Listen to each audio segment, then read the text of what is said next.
I mean, LeBron could have always said, LeBron could have said something positive, but he was clearly not with the shits, as they say. And so Frank Vogel is on the road with the Lakers as they play in Orlando tonight. And we are joined now by our good friend, Vincent Goodwill from Yahoo Sports and Carron Phillips from Deadspin, Mr. Smooth Operator himself.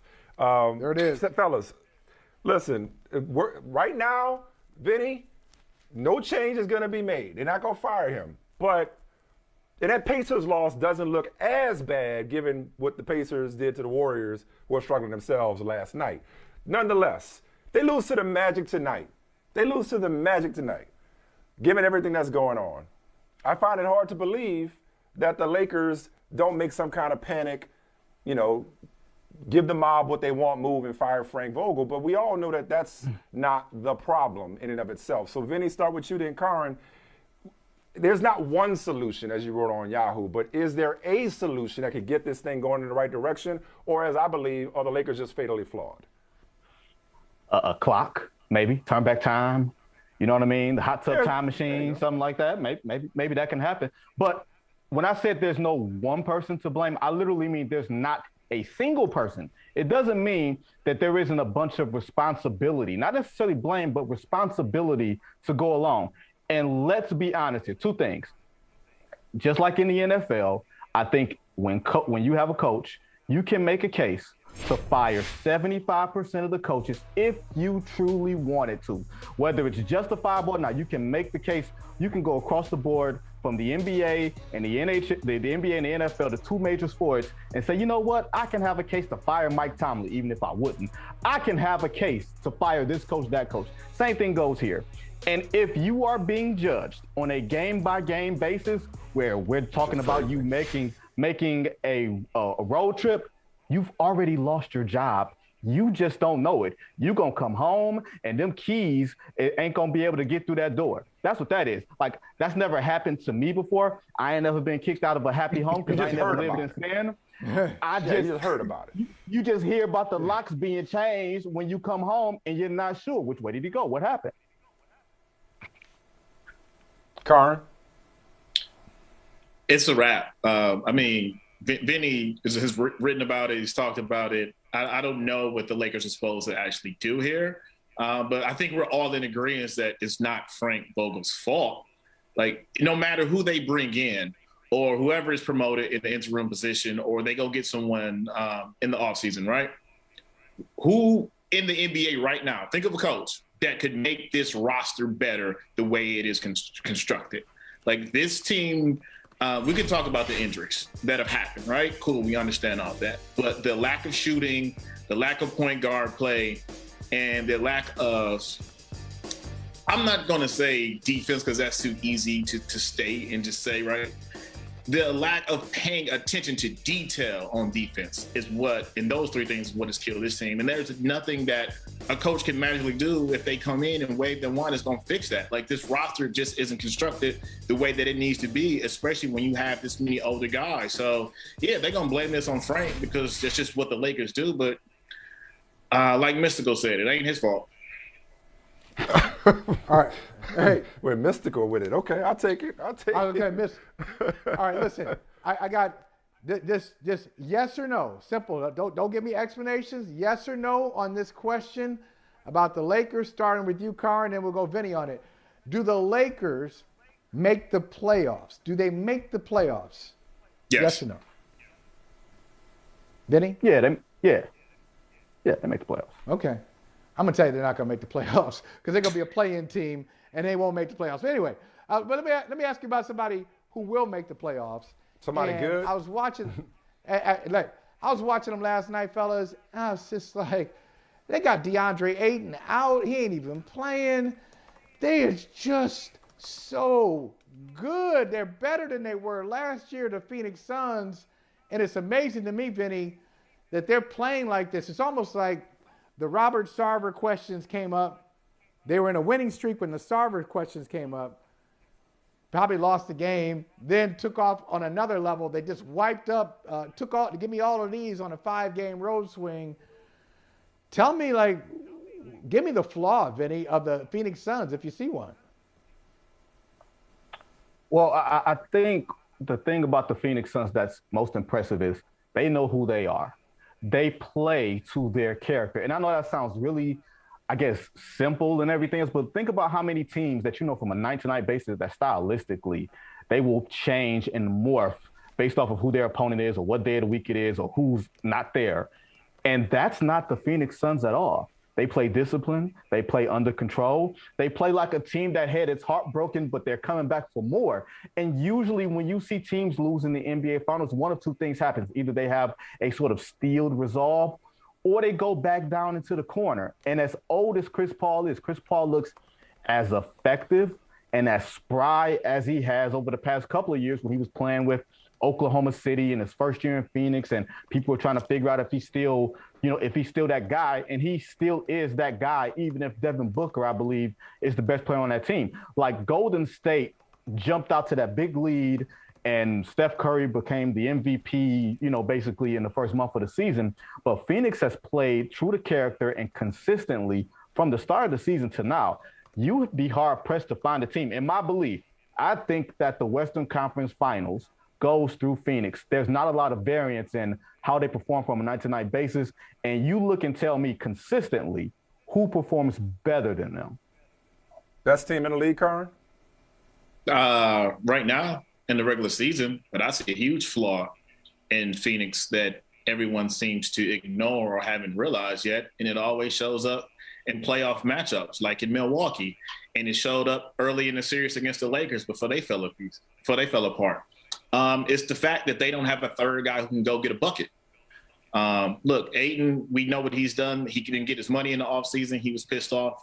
Like Vince said, they have rallied since the Robert Sarver thing, which is a huge story that kind of just fell to the wayside and out of nowhere, which the NBA is really, really good at doing. But listen, we know about Chris Paul. We know about Devin Booker. Love their bench. Their role players know their jobs and do it really, really well. And I like Mikal Bridges. He's the perfect 3-and-D guy of what you need him to be, especially on that team. But we saw in the finals when Paul was banged up and Devin Booker and they were locked in on him, you just knew no one out there could create their own shot or get their own bucket. And you need that person at the three. And I think that is what is going to ultimately trip them up like it did last year. I don't know if you get rid of Mikal Bridges. Like, I would keep him. But if I had a Magic trade situation and I could flip him for Jaylen Brown, I would do it in a heartbeat. I'm confused here because I'm trying to figure out if Carron's watching the same finals I watched. It took magic from Giannis. It took a 50 ball in game 6. It took one of the most miraculous defensive plays in the history of basketball in game 4 to beat the Phoenix Suns. It wasn't like they got there and got waxed. Like, Scooter, I'm going to need you to put on your Black Lightning suit, and I'm going to need you to be realistic here. I'm going to need you to be realistic here. Like, Phoenix got beat. They didn't beat themselves. They got beat because the best player on the floor put up a 50 ball in a closeout game, which we've seen all of, not never. You know what I mean? Like, so it's not like they folded when they got to the finals and their warts came up. Their warts didn't come up. They just got beat because Giannis's elevator was higher than everybody else's. And in the Western Conference, I'm going to let you know on a little secret. The West ain't that good. Short of Memphis and Golden State still has a lot of questions they got to answer. You tell me, who the hell should Phoenix be afraid of? I'm looking around for a clock somewhere to see when you're going to put your money up. Because you're talking like you're going to put some money up on Phoenix cutting down the Nets, and I don't think you are. So I'm challenging you right now on national TV. Put your money up. Oh, all right. Okay. All right. I don't respond to challenges of manhood when I don't have control of it, Shadow Henderson. No problem. All right. Okay. That's what I thought. That's what I thought. Well, you're telling me that Phoenix isn't going to win. You haven't told me who is. It's easy to say. So what are we doing here? You're saying no, wait a minute. Wait, you go sit here. You gonna sit here with 4 black dudes on your television and say, well, I can tell you who ain't gonna win, but I can tell you it's just one of the 29 other teams, and let's bet on that. Do I look like a fool to you?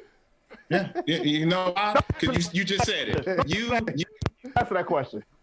You just said it. For a black man. You know, it takes a lot to be a black man in America. So you know what? When I can get an easy win when I can, I take it every time. Yeah. So, I'm going to take the field, and you put your money up. Yeah, put your money up since you want to talk this cash money talk on Phoenix. What you got, Mike? What y'all got? That's it? Okay. All right. Listen, that was not in the cards. I was like, I didn't know that a Suns fight was going to break out. This might be the only show fighting about the Phoenix Suns, which I appreciate that, by the way. I like that. That's good. What you should not bet on, according to Daryl Morey, is Ben Simmons getting flipped before the deadline. Yeah, I know. But Michael said something yesterday that was interesting. That I don't know if you even remember it, Michael, that Joel and Morey actually repeated it on Philly radio yesterday to some extent, that Joel Embiid's playing out of his mind may have altered Daryl Morey's thinking as to what exactly he needs to get in return for Ben Simmons. And Morey kind of spoke to that on radio yesterday. Also, Michelle Roberts talked about some rumored promise that they would figure out a way to get a trade done with Simmons. I guess I'll put it to you this way. Start with you, Carron, and then Vinny, you can finish this off. Put it to you this way, Carron. Is Daryl Morey playing this right or just playing himself? When does Daryl Morey not play himself? We're all, you saw, everyone's tired of this. Just get it done. Just how many deals should have taken that they haven't?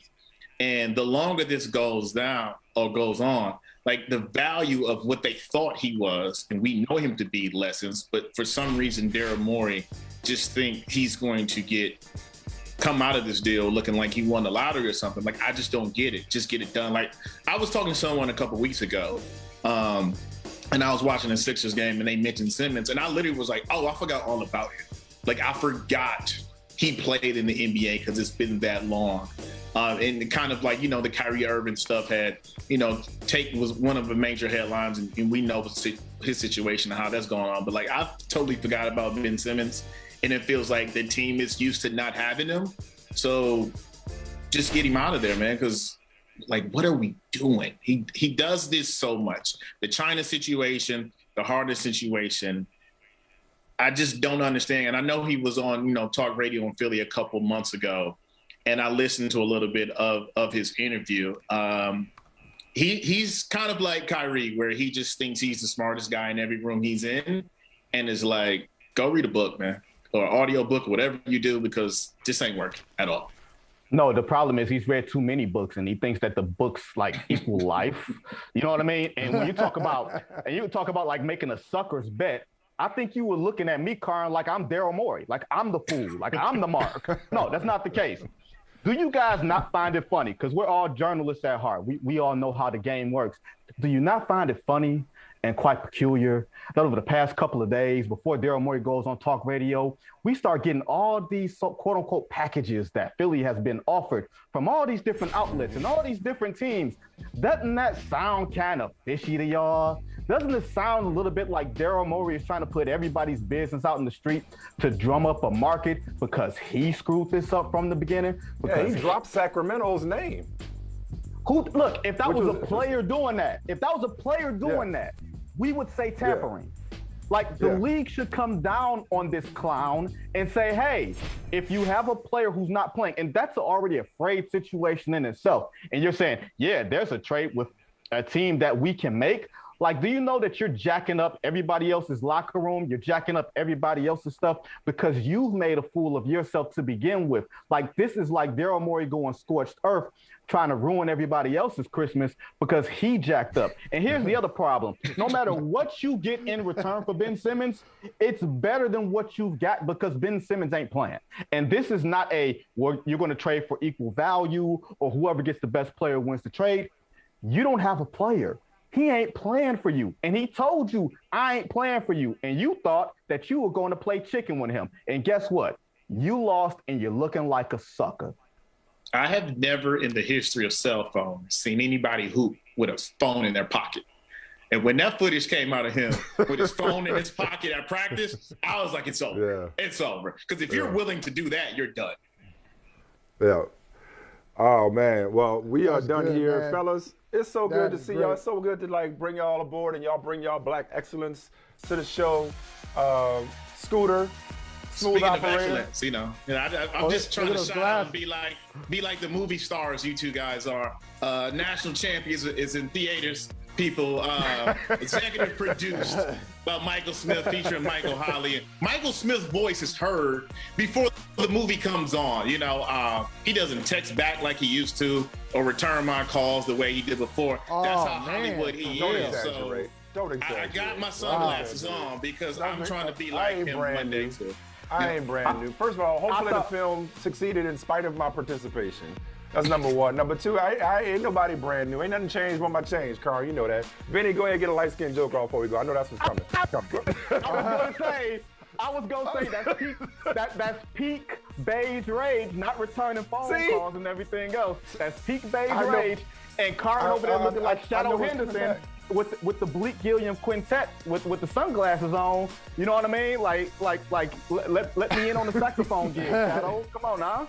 I'll never sell it. I'll never sell it. Love y'all, fellas. Appreciate y'all. Y'all be good. All right, fellas. Bleak. All right, y'all. Hey, thanks for watching Brother from Another on YouTube. Make sure you hit subscribe before you leave, and be sure to watch us 3 to 5 p.m. Eastern Time on Peacock. Appreciate you.